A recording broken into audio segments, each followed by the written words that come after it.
Welcome into Taco Bowler Gaming. My name is Taco Bowler, and today we're going to be beginning a new campaign in the newest update for Hearts of Iron 4, No Step Back, the Soviet update.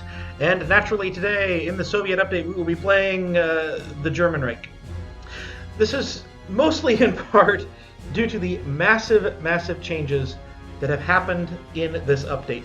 They have changed pretty much everything. Like, this is a completely new game as far as I am concerned. Well, not a completely new game, but this could well have been a 2.0 if the game had not been quite as popular as it currently is. Because they have changed everything about the land mechanics, the primary thing of the game. They've changed how supply works, they've changed how combat width works, they've changed the meta of division width, they've changed how to invade, they've changed naval invasions, they've changed officers, they've changed doctrines and the way that those work. They've changed so much about this game that it really does feel almost as if it is a completely new system. And the Soviets play traditionally defense. I think that there's going to be a lot there, and I certainly want to play a run or two or three with the new Soviet mechanics. But I didn't believe that beginning the game and playing as the Soviets was the best idea. I thought that Germany, the aggressive nation, was going to give me the best chance to deal with the new mechanics, to try and figure out how in the world am I invading with these railroad systems and the new supply systems. What kind of army am I wanting to have or not have? It's going to have to deal with a naval invasion of the United Kingdom. Like, all of these things are really present within the game, and I do think that as the German Reich, and I think that is the correct way for me, at least, to really learn the new mechanics and understand the game a little bit better. So that's what we're going to be doing here. We're going to be playing as the German Reich. I've got most of this set up the way it is here.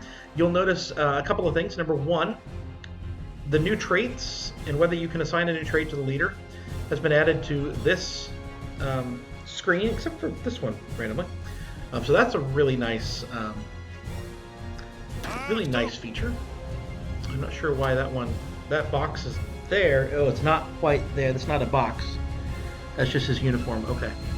So if they can be added, new trait that gets added, that's really nice. I have heard that when you select a national focus that is mutually exclusive, that the rest of the tree that is no longer available to you just disappears. At least in the Soviet tree. I'm really hopeful that continues on the German tree. That would be nice. We do have an intelligence agency that's being formed. I'm running a normal construction here of getting more civilian factories going. My production looks thus. You'll notice the new civilian train that is under the infantry and artillery equipment screen right there. And I think that trucks are what were motorized. You need trucks for some of your logistics, but you also are going to need trucks for this logistics. So we'll see how much trucks we need, but I've got some trucks going there. I'm keeping the improved light tank chassis for now, or chassis for now, because there's a possibility that when I'm running my armor in the future that I will have light tank anti-air to throw on it. And so I want to have some available just for stockpile and converting those later into anti-air. That's a big possibility. I'm making 2 trains here. I suspect that I can throw 2 factories on civilian trains and forget about it. That we're going to have so many in stockpile that it just won't matter much. Although we have 2 convoys. No, we have in stockpile is 198. Okay, so we're good. And then I'm starting to build up an air force going here. There is a new air mission that is aiming at the trains, aiming at the railroads. I don't know if close air support is going to be able to do that, or if you need a tactical bomber or a strategic bomber to run that mission. So it may have been a mistake to get rid of the tactical bomber and the strategic bomber that Germany begins with. But I'm going to go with the normal stuff for now, and we'll learn as we go in this new system. And then I have just basically run everything that I wanted to keep down to 1. We've kept this one going because it was so close to being done. But we've got that all the way down to 1, and I'm going to run a modified, a very gamey navy of submarines, cruisers, and destroyers. So, yeah. That'll be fun. That should actually do really, really well against the Royal Navy and even the US if we wind up having to fight them. The goal of this campaign is going to be twofold. Number one, there is a new German achievement that we're going to be going for, which is not much fun in Stalingrad, as Germany capitulates the Soviet Union without taking Stalingrad. And the other one we're going for is this one right here, Around Eurasia in 80 days. Make a railroad from Gibraltar to Singapore. I've seen some people who suggest that the Soviets are best for that. I contend it's the Germans that are best for that because I think you can get it with a relatively normal Germany game. So basically my plan is going to be to go to war with the Allies, defeat them, then go to war with the Comintern, if the Comintern still exists. This is non-historical because I want to see what the Soviets do. And non-historical may throw all of this to the wind, but that's the basic idea. Is we're going to go to war with the Allies, and then we're going to go to war with the Comintern. And if I do that, all I have to do is make sure that at some point I attack Spain, and at some point I attack Afghanistan, and at some point I attack Siam, and then I can go from here, up Siam, through the Raj, into Afghanistan, through the Soviets, over here, through Poland, through my own territory, through France, through Spain, and down to Gibraltar. And building that railroad, some of which will already have been built, a lot of which will already have been built by these various nations as we go through. So that's the plan, and I think that we will be able to do that no problem. And worst comes to worst, I have to attack Italy. My hope is that I can avoid having to attack China and Japan, which I don't think the Soviets would be able to avoid. The Soviets would have to fight the Axis, and then also the Allies to get to Poland and France and maybe Spain, and it's just, that's a lot. So that's the basic plan and the goal. But let's go ahead and get started as we go. Research. Research, I've lined up the basic medium tank chassis because we don't need to research doctrines anymore. That's one of the changes. So instead of a doctrine, I've gone for the medium tank chassis. This is the new tank screen. You see the medium tanks are right there, which does make going for this national focus much less important to me because I don't have to go and get the medium tanks 2 years early. I can worry about that at another point. So we have the medium chassis. We are going to need to get the armor protection as well as getting some of the other 1936 stuff here. I think we're going to be researching a lot of tank here at the beginning, but that's okay. We're Germany. The rest of it seems relatively normal. We have all of this stuff here. If you're looking for the floating harbor, that is enabled right here under the landing craft. And from what I understand, landing craft 2, and from what I understand, it automatically appears. You can set it up as you're setting up the naval invasion, and it automatically appears, and it lasts for a certain number of days. So when defending naval invasions, you once again pretty much just have to defend the ports. If you can contain them and not let them get a port, then their supply will eventually die. That harbor will eventually go away, and you can snuff them out. The planes are exactly as they used to be, and then it feels a little thinner, which is nice. This appears to be exactly how it used to be, and this appears to be exactly how it used to be. And of course, we're doing machine tools, construction, and electric, mechanical engineering. Basically, I'm going to ignore the Rhineland for about a year. We're going to go 4-year plan. Autarky? I don't know.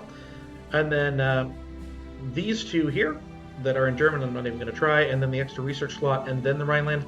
And hopefully, fingers crossed, we may not even need to do the Rhineland because I will be declaring war before that. So hopefully that doesn't screw me up, and we're able to make this all go according to plan. Now this is the supply map mode. It's right up here. I had a map mod installed that did not like this mode, so I had to uninstall that. I'm pretty sure that was what caused the crash. But you'll notice that I did my best. I cannot draw a front line with this mode enacted, which is a little bit sad. But you'll notice I tried to draw my front line, or my fallback line that all my army is going to line up on, as close to these railroads as I could get. You see these supply hubs here.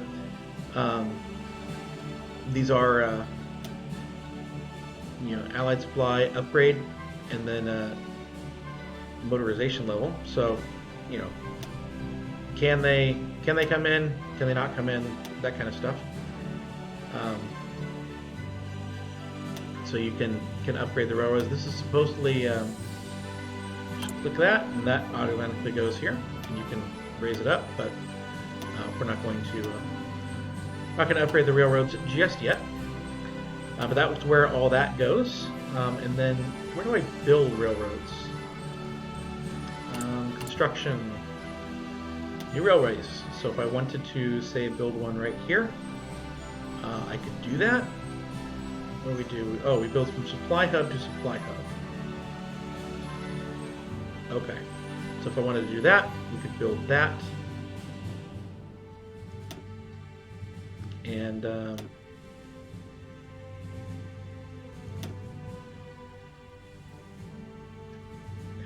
how is this working here?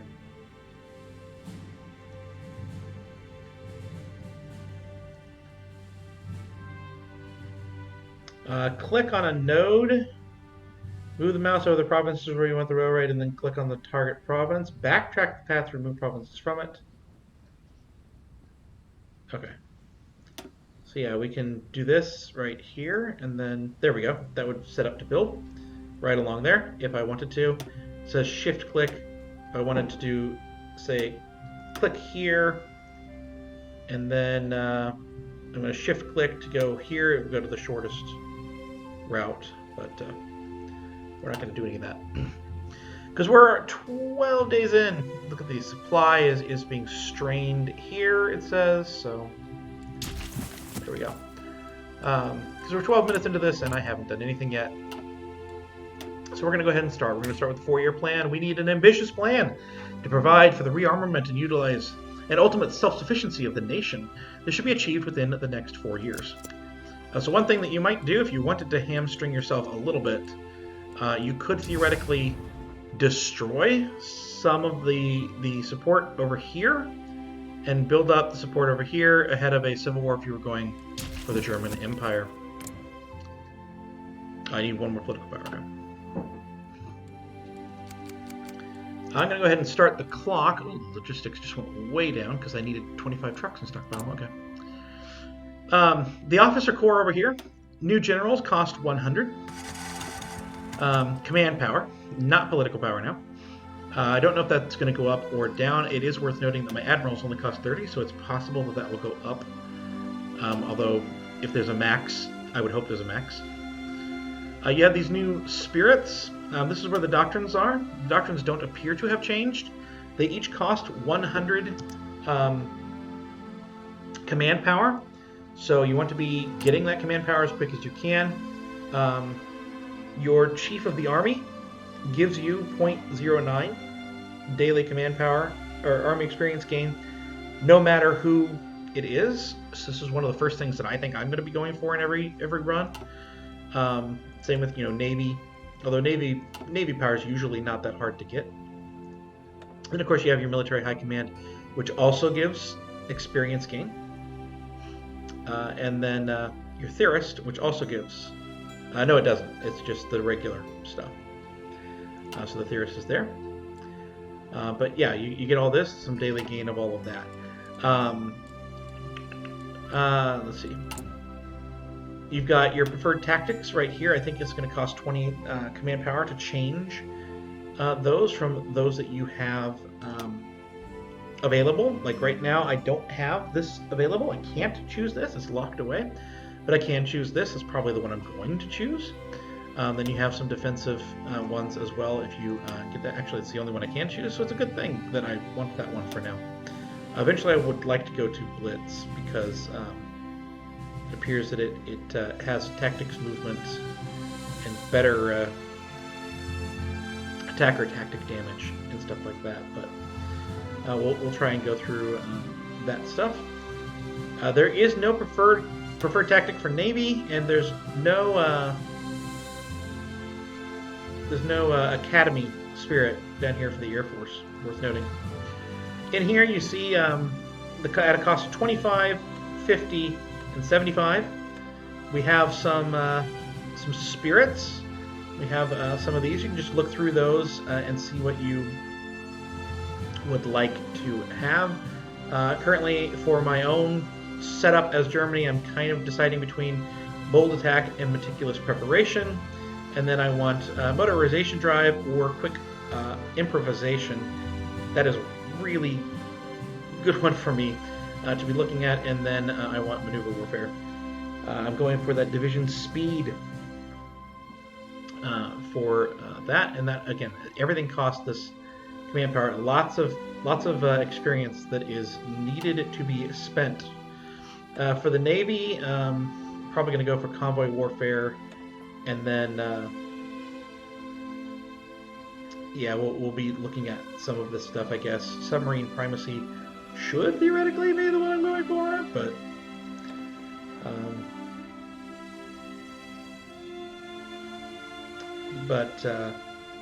not a terrible concept to have some of these other ones. Brave Commanders actually seems like a good choice for what we're going for. Really good choice, actually. And then for the Air Force, I really haven't looked at much of anything. In here, close air support, always a good one, in my opinion. Probably the best one there. I'm not really having to worry that much about that. We are going to get the experience quickly, so they say, but it just seems like a lot. We're going to go ahead and have you do your thing. Let's see how much oil we have at the end of that. They're going good. They're going.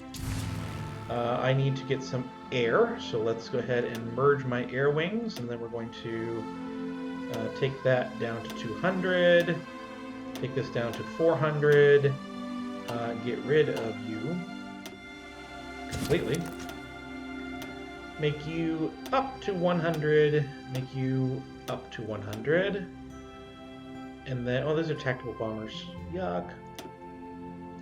For the fighters, for everything that I'm actually building more of, I'm going to exercise them. And we don't have enough oil to do that. That's what I was worried about. So, naval bombers, you stop. Let's see if we have enough oil now. It's going up. Not enough. Split. I want to split you in two anyway. Lose that one. We have enough oil now, just barely no. Lose you too. Greater than 5 years, that's going to be good enough. That will be good enough. So now you need to start doing that just for some army experience as well. You see the Navy already going up. It's going to be the hard one, I think, is to get that. Especially if I want to justify a war goal and lose the political power. So this is another one of those decision things that they make you do all the time. Do I want to justify my war goal? Or do I want to get enough political power to get that first army advisor and start getting that 0.09 experience gain? Yeah, that's kind of the ultimate question here for all this. Me, I'm going to go ahead and go for that war goal, but you know, that is something to consider. I'm going to just take these guys over here. I'm going to take these guys over here. And that should wind up being enough. But then this is logistic strike. Okay, so close air support can do that.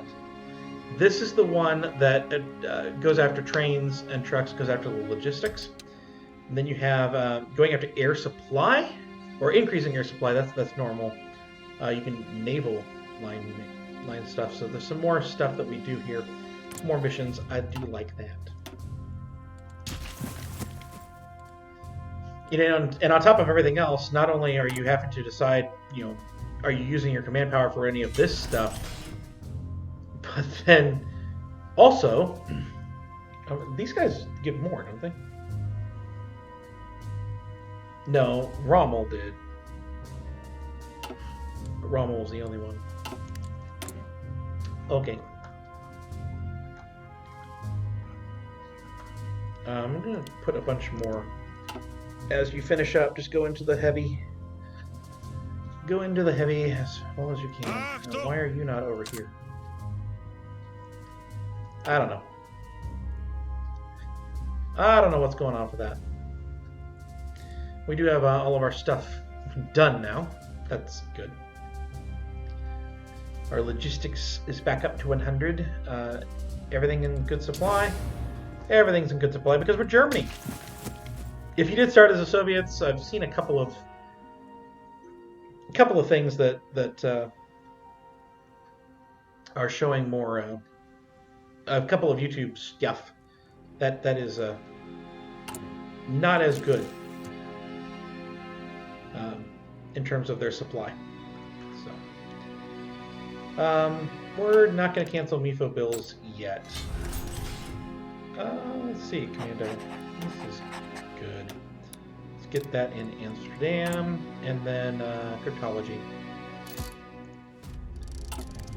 We haven't even gone one national focus yet. Oh, we're already over here. Okay. Oh, we're there because the heavy ship is done. That's good, I guess.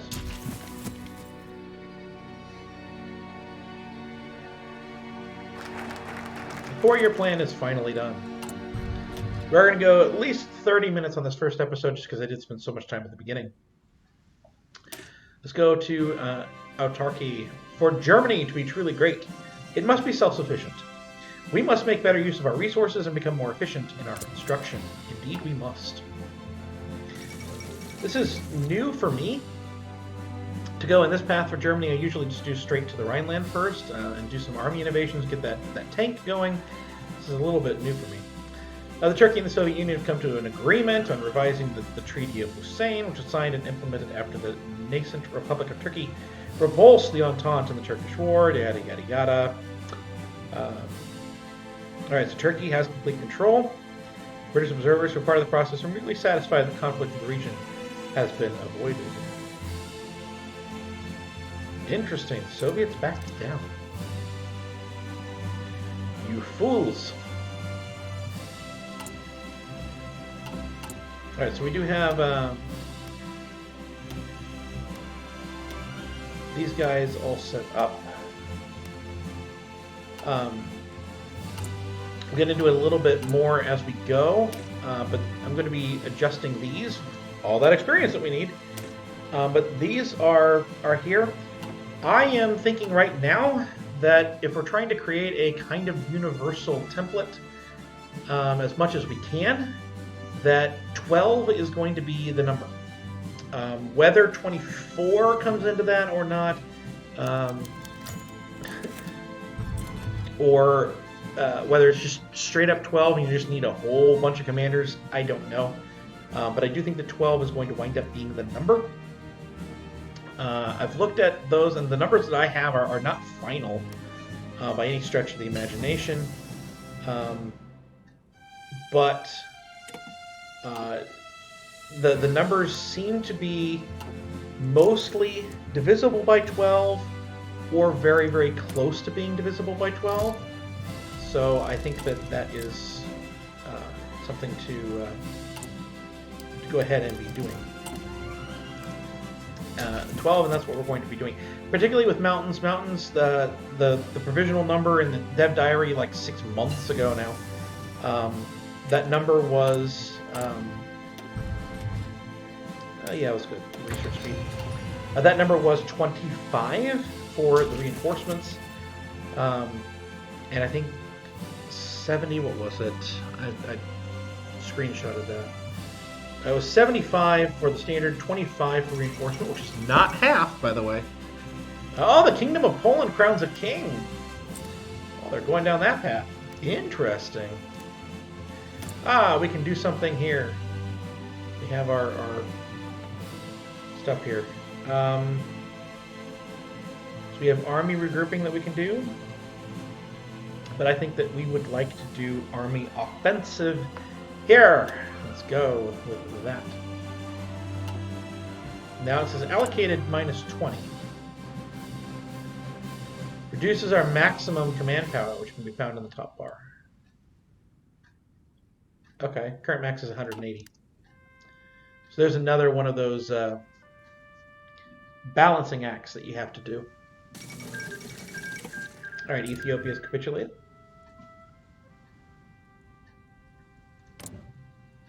When is this going to be done? The 12th of October. I think I'm going to try and go through the end of this national focus and begin the next one. But okay, so we have Kingdom of Poland. I don't know if the UK will defend them in the same way.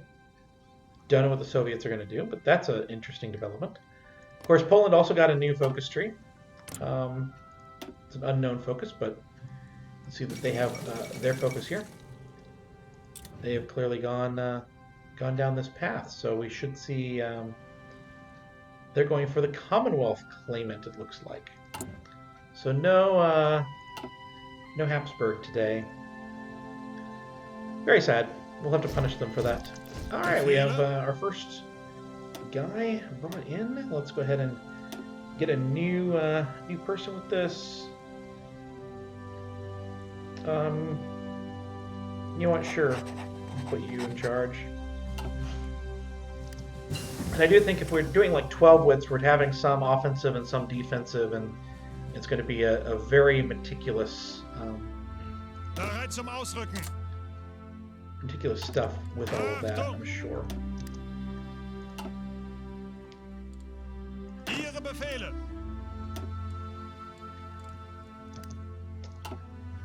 Quite sure indeed.